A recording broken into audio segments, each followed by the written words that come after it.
new Modern Warfare 3 Season 2 patch notes just went live, and in this video we're going over all of the important changes made in multiplayer within this new 1.38 update. If you want to stay up to date with any and all news, updates, best class setups, as well as new settings, make sure you guys drop a like on the video, subscribe to the channel, and the post notifications so you guys are staying up to date.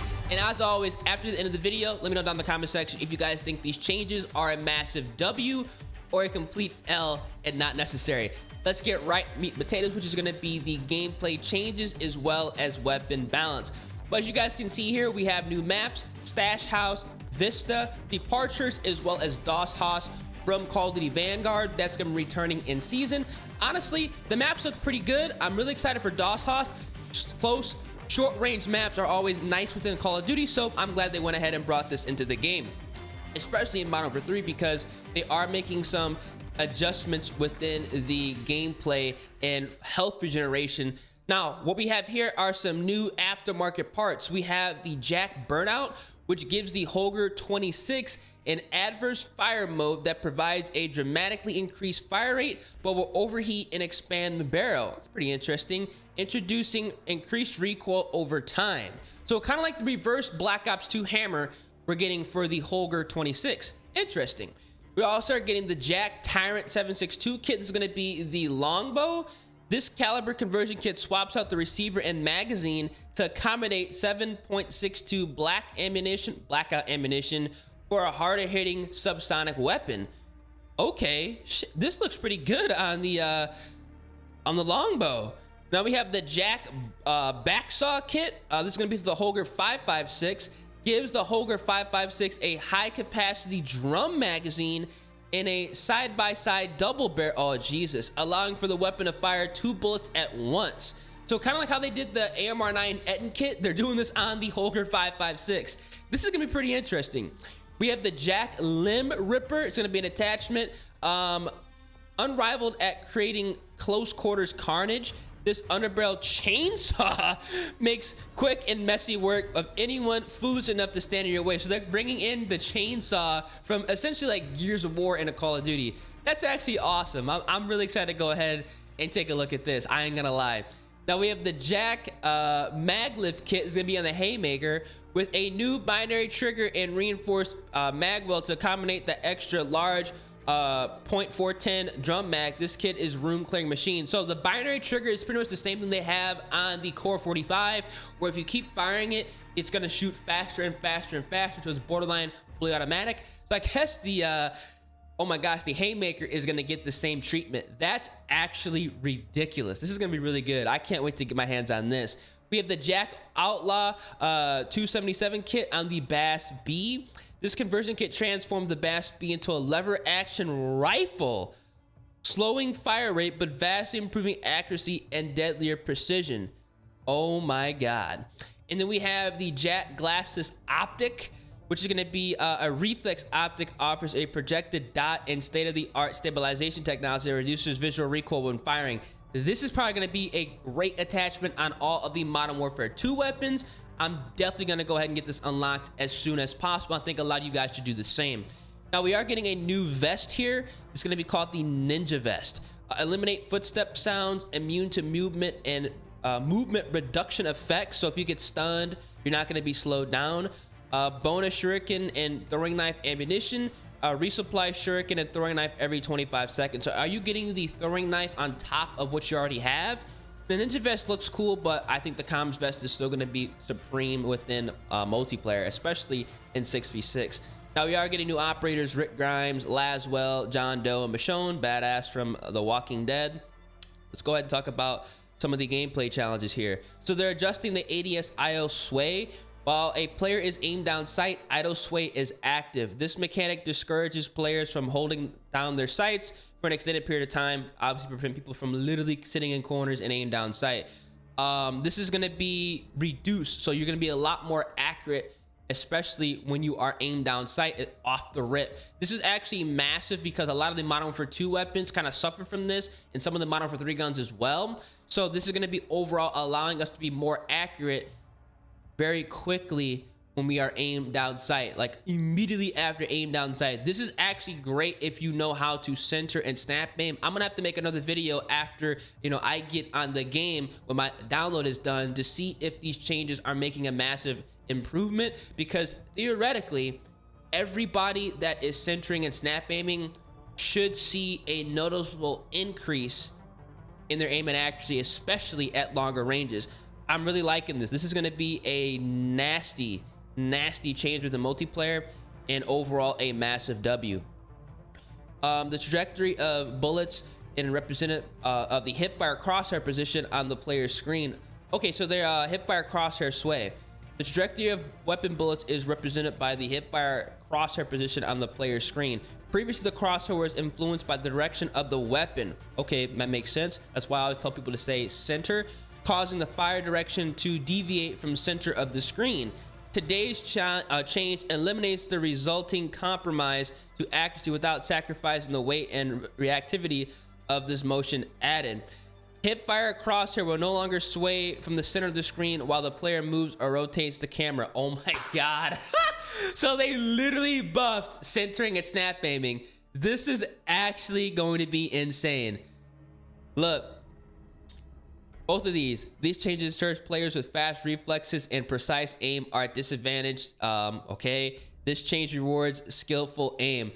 Y'all, I'm definitely gonna have to go ahead and remake a centering and snapping aim video, because they made a lot of good changes here. I'm so glad I took a look at this, because this is going to immediately improve my gameplay, or at least I believe it will improve my gameplay. Let's go ahead and talk about some of the weapon balance now. A lot of these gameplay challenges are nice though, I'm not gonna lie. So here, weapons and attachments. Decrease melee lunge distance for all Modern Warfare 3 weapons to align with Modern Warfare 2 standards. This is going to be a massive W, because the combat knife was literally crazy in Modern Warfare 3. You can like knife people across the map. Not literally, but it felt like that. As soon as you saw them at somewhat close range, you were dead. So they went ahead and fixed this. Increase movement speeds of the Modern Warfare 2 weapons to align with MW3. So again, they're going ahead and slowly but surely buffing all of the Modern Warfare 2 guns, which I'm definitely for. They added gun kick control and recoil control benefits in tac stance for all weapons. Let's go ahead and look at this now. For the assault rifles, the Holger 5.56, they went ahead and increased aim down sight time from 260 to 270. This is a nerf, so the Holger 5.56 is going to be a little bit slower at closer ranges. We're probably not going to notice this whatsoever. Now, the MCW looks like it received the same treatment. They increased aim down sight time from 240 to 265. And they also increased sprint to fire time from 241 to 252. This is going to be a nerf. So the MCW did receive another nerf within multiplayer. Didn't I just make a video talking about how they might go ahead and nerf the Holger 5.56 and some of the other meta weapons in this game? Pretty interesting. The Jack Raven kit, they increased maximum damage from 31 to 33. So the Raven kit received a buff as far as the range area. Decreased medium damage from 23 to 22.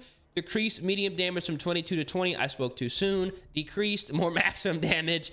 Increased near medium damage.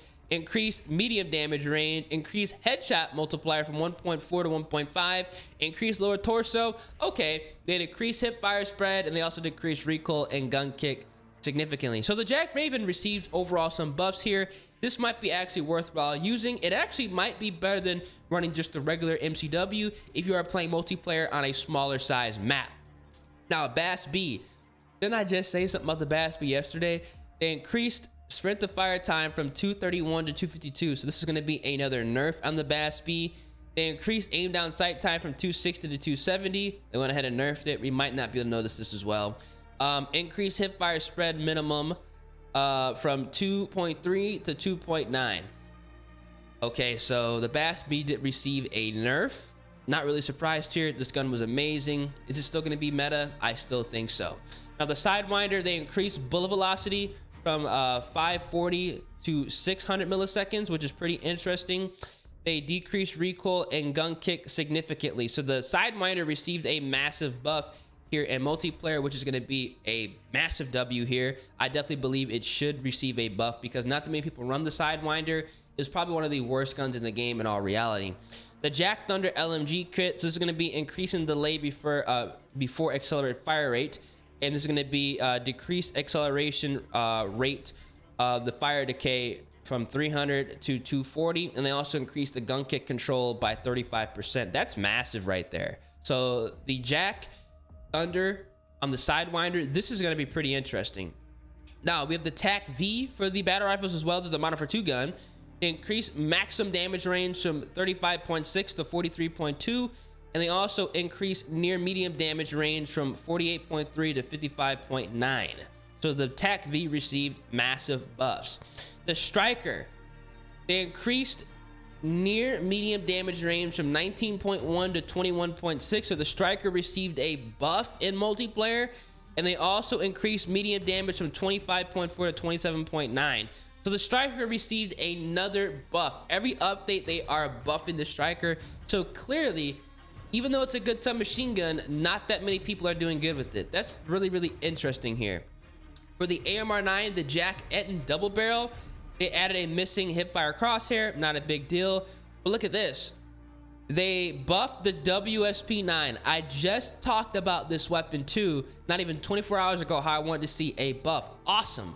So they decreased aim down sight time from 240 to 220. That's a buff. They increased maximum damage from 16.5 to 18.5. This is going to be a nice buff, 12%.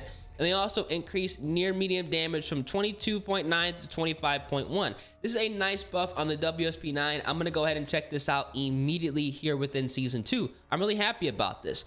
So on the Broadmother .45 kit, they also decreased the aim down sight time. That's going to be a buff. And they also decreased the movement penalties by 50%. So overall, the WSP9 received buffs across the board. This is absolutely amazing on the submachine gun. This is going to be really good. I think this is going to be in line with a lot of the other guns now. The Lockwood 680, they increased sprint to fire time penalty from 8 to 30%. Fuck, dude, on the heavy long barrel. Well, looks like we're not running that anymore. Shoot.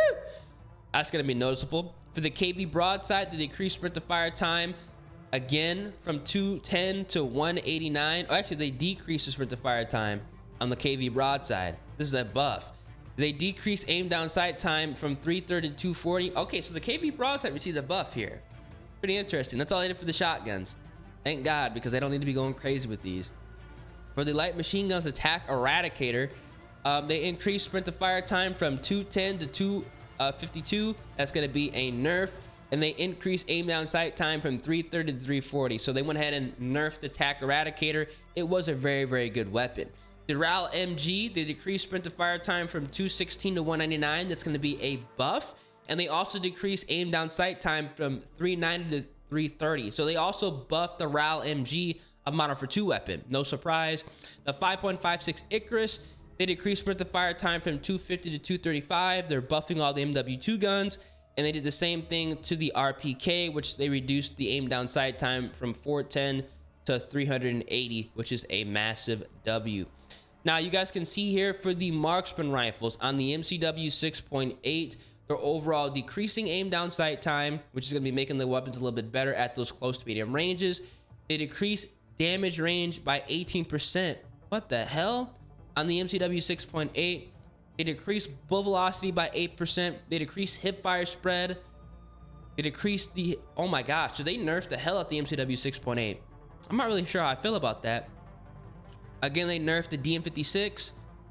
So they nerfed the MCW 6.8 and the DM56. I don't think I've ever actually gotten killed by those guns in multiplayer thinking about it. Maybe I did, but maybe like 1 or 2 times. But both of these marksman rifles received nerfs. I don't know how I feel about that. The MTZ Interceptor, they increased sprint to fire time by 252 to 2, that's a nerf. They increased aim down sight time, that's a nerf. And they decreased net, that's a nerf. So this gun received a nerf as well across the board. The SPR 208 decreased maximum damage and increased upper torso damage multiplier. Okay, so they technically buffed it. You can get one-shot kills to the upper arm with the SPR 208. Why would they buff this and nerf everything else? That literally doesn't make any sense. And nobody really runs this anymore. The Lockwood MK2 increased maximum damage from 110 to 125. And they decreased maximum damage range from 8.9 to 6.4. Okay. So the damage increases allows for one-shot kills to the upper torso within maximum damage ranges. The Lockwood MK2 got buffed, essentially. The LMS decreased intensity of aim down sight idle sway. In the SAB50, they increased maximum damage from 110 to 120. And they also decreased maximum damage range from 14.2 to 10.4. So they increased the damage, which allows for one shot to the upper torso within maximum damage range. For the sniper rifles, you guys can see here, the decreased aim down sight time from 550 to 520. The longbow received a buff. Oh man, the AR version is gonna go crazy. The Signal 50 decreased maximum damage range. The XPX increased aim down sight time. That was my baby, damn. For the handguns, the Renetti, the Ferocity kit, this is the carbine kit, decreased movement street penalty 50%. This actually is probably gonna be viable now. I might have to go ahead and check this out. That's gonna be pretty much the MP7 on the Renetti conversion. The Basilisk, this is mono for 2. They increased maximum damage range from 6.9 to 8.4, increased near medium damage range, increased more damage range. So they overall increased the damage range, allowing you to get a one-shot headshot at longer ranges. It's still not gonna be as good as the TYR though. I'll tell you that right now. The launchers, the Storm Ender, they addressed an issue preventing some kill streaks from being destroyed or disabled. So they went ahead and adjusted this on the Storm Ender. And they overall went ahead and reduced the range on all the melees by 30%. Oh shit. They went ahead and nerfed the Jack BFB muzzle, which went ahead and decreased the benefits you get from recoil control. And they also went ahead and increased the penalties you get from aim down sight and sprint to fire speed. And they also added 80% bullet velocity penalty. So this this muzzle is completely chalked. We're not going to be running it anymore. Cool. Now, I do want to go ahead and talk about one last thing within this update, because it is going to be pertaining to how multiplayer is going to be playing, and that is going to be the health regeneration. You guys can see here, we've adjusted health regeneration to better match the pace of gameplay.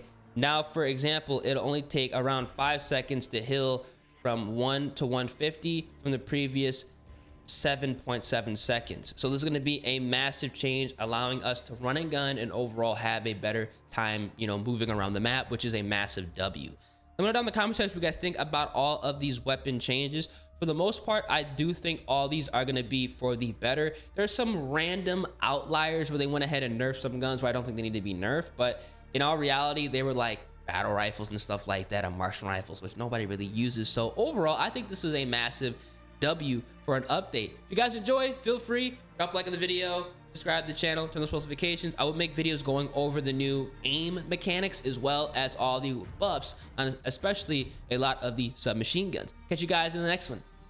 Deuces.